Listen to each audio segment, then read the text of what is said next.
What's going on, guys? It's Steve. Now, again, I'm sorry for doing this video in my car. It's just I'm in New York, and I have all my studio equipment I left in Florida, so I can't really, set up something where it actually looks decent.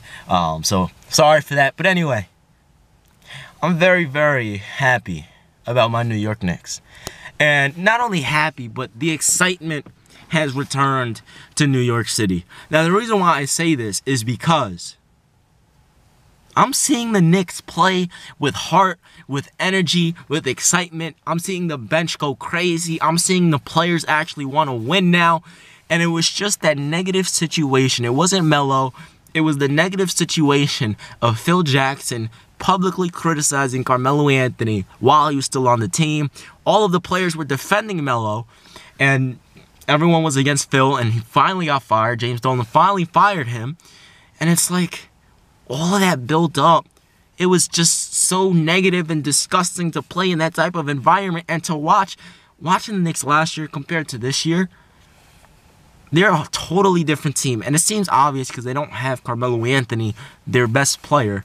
But at the same time, they're different in the sense of they have energy, they have excitement, they want to win games, they care about the game again. It's something that I haven't seen since the 2012-2013 NBA season. This is the first time I've seen that since that season. It's been 4 years since I've seen that. All right, so I'm very, very excited. I'm proud of my New York Knicks. It's a great game last night. By the way, let me talk about the game really quick. Carmelo Anthony, I'm surprised he only had 12 points. Now, I'll sit here and I'll tell you this right now. Mostly cheers. There were some boos, and I heard some people booing Melo when he got the ball. If you booed him, you are absolutely a joke. You're not a real Knicks fan. You're a casual fan. You don't know what was going on last year, because if you booed Melo, you're an absolute. You're not a Knicks fan in reality. Okay? Because the fact is that that's like the Lakers booing Kobe, or like the Cavs booing LeBron. Well, that was kind of different because they eventually got over it. But it's like, why are you booing him? He wanted to stay loyal, and I'm just happy that the majority of it were cheers. Now, the tribute video was beautiful. I was expecting something a little more emotional, like the I'm Coming Home song, even though he left, but that's what they played when he first came, when they played against the Bucks, and he played against the Bucks in Denver, and then when he got traded, the Bucks again, like a day later. It was funny.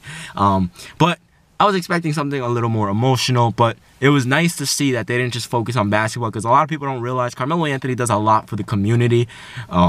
He did a lot, so I'm happy they showed him with his Red Hook pickup games and, helping the children and giving stuff away, like the NBA Care giveaways and giving cars away. So very excited. It was a really, really good tribute video. Very emotional. Your boy teared up a little bit. I did. I ain't gonna lie. I teared up a bit. I didn't cry, but I teared up a bit. I felt my eyes watering, and I was like, oh my goodness, they're gonna make me cry, and I don't want to cry, but I have to cry. Did anyone else cry? Because I know someone else had to have cried. Okay, I can't be the only one to have teared up a bit. I mean, I guess I'm a little, I guess I cried, all right? It was emotional. It was an emotional time. It was an emotional place. The building was electric. I haven't seen Madison Square Garden like that in so long. I have so much hype for my New York Knicks right now, because what I'm seeing now, I'm seeing excitement. I'm seeing joy. I'm seeing positivity. I'm just seeing... And Michael Beasley had a really good game last night. If only he could play like that consistently, and KP can stay healthy. Oh my good. And KP got injured when I went to the Knicks versus Nets game the other day. And a lot of people were getting at me saying, Steve, you should have got Knicks tickets. I know. I told y'all. I tried to get Knicks tickets last, to the Thunder, OKC versus New York, last second, and they only had one seat, and the seat was all the way at top, but it was like a bleacher seat all the way at top against the wall, and I was like, do I really want to spend like $250 on this? I mean, I have the money. It's just I don't really want to. I want to go, but I don't want to sit so damn high up, and then I'm not even going to be able to record because I'm so high up and cramped like this.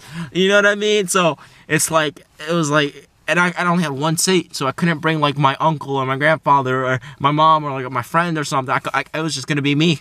It would have been boring. Hey guys, I'm Steve. I'm at the game. Look at Melo. You know what I mean? So I was just like, you know what? Let me watch it. Let me enjoy it. And my mom surprised me when I got home. She had a pizza waiting for me when I got back from the gym. I was like, damn. Thank you, Mom. Thank you. Well, let me sit here and I'll tell you this right now. The New York Knicks are going to be something so special in the next few years. And I'll tell you this right now, and this ain't a joke. A year from now, when they sign 6'1", I'm not going to say his name, but I will say they're going to be NBA champions. But on a serious note, even though that is serious, but y'all ain't going to believe me, that's okay, because, you know, actions speak louder than words. I'll sit here and I'll tell you this right now. This is going to be awkward because there's like 10 people walking in my direction facing me towards the front of the car and I'm holding the camera up at the screen, but I really don't care. Carmelo Anthony, I'm surprised at the performance that he had. I'm surprised he only had 12 points. He came out hot. I think he had what? 7? I think he had 7 points in like the first 2 minutes of the game. And I was like, oh my goodness, this dude's going to go off. I'm like, Melo's about to go off. He's about to drop 40 or something. And I was like, okay, I'm expecting 25 to 30 points. But when he had 7 in the first 2 minutes, I was like, oh. I was like, damn. I was like, shit. I see you, Melo. You know, I was hype. I was like, oh my goodness. And then the game went on and he started missing and just 0 points in the second half. You know, it's hard for me to admit this because it's hard when you grow up watching someone for so long, or 15 years. You know, it's different with LeBron because for LeBron, he's getting better. I grew up watching, y'all don't know, I grew up watching the 03 draft. OG subs will know this. I grew up watching the 03 draft. So LeBron, Melo, Wade, and Bosh are my favorite players of all time. So it broke my heart when Chris Bosh retired because I absolutely loved Chris Bosh. It was a little easier to accept Dwayne Wade because he's been slowed down for a while now, since like 2012 because of injuries.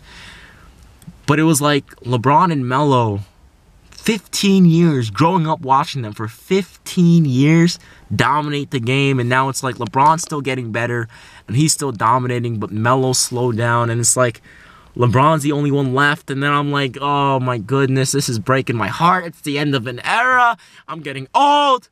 You know, so that's how I feel inside whenever I watch, you know, is my battery dying? No. Okay. I thought my battery was dying because the light was flashing red. Whenever I watch Melo now, it's like, damn, man. Time flies so friggin'. I remember, like, him going against Kobe in 09 Western Conference Finals.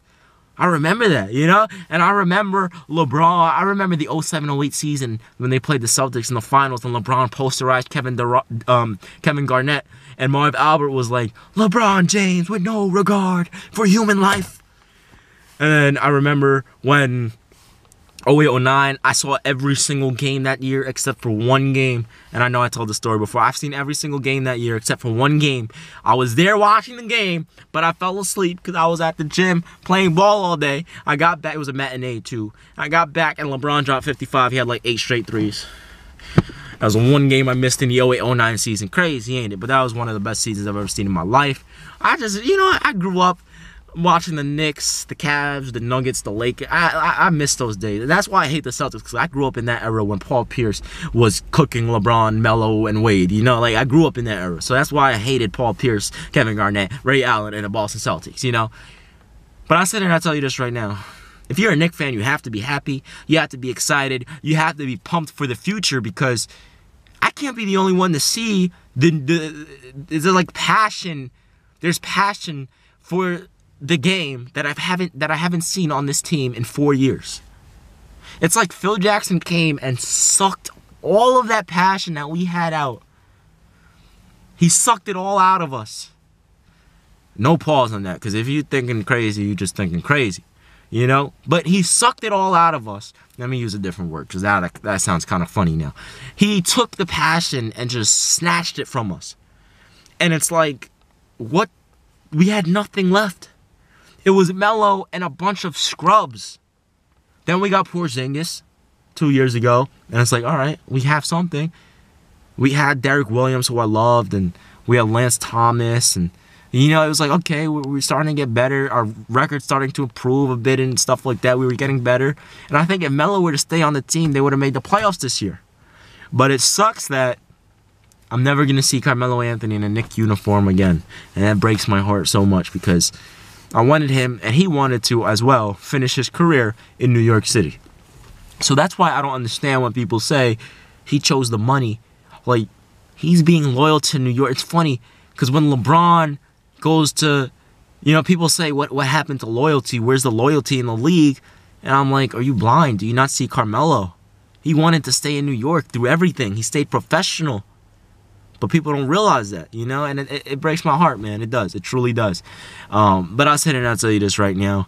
The New York Knicks, our future is bright as hell. It's about to get awkward as hell because there's literally like 20 people walking this way and I'm holding a fucking camera in my face. But I'll tell you this right now. Let me hold the camera down a little bit. I'll tell you this right now. LeBron James, well, I'm gonna pretend to be FaceTiming. LeBron James and the Cleveland fuck it, I don't give a damn. LeBron James, what am I talking about? LeBron. My mind is going everywhere because there's like 20 people walking by. The New York Knicks, we're set for the future. We have a bright future. We're going to do what we got to do. I'm very excited to see this. I just want Porzingis to come back healthy. I want Michael Beasley to not only stay healthy, but I want him to continue to play like he did last night.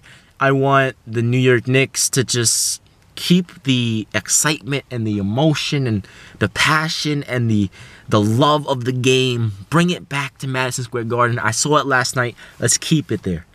I'm genuinely impressed by my New York Knicks. And I'm so excited for my New York Knicks to be a dominant team in the near future because we have the right pieces. We just need to develop them, keep them together, and we'll be good. So I'm very excited, man. If you're a Knicks fan, let me know what you guys think about last night's game, man. I'm surprised Melo, you know, he didn't play as well as I thought he would, but dude is averaging 18 points per game. First time in his career in 15 years averaging under 15, averaging under 20. So it's crazy. It's been your man Steve. I'm out of here, man. Peace.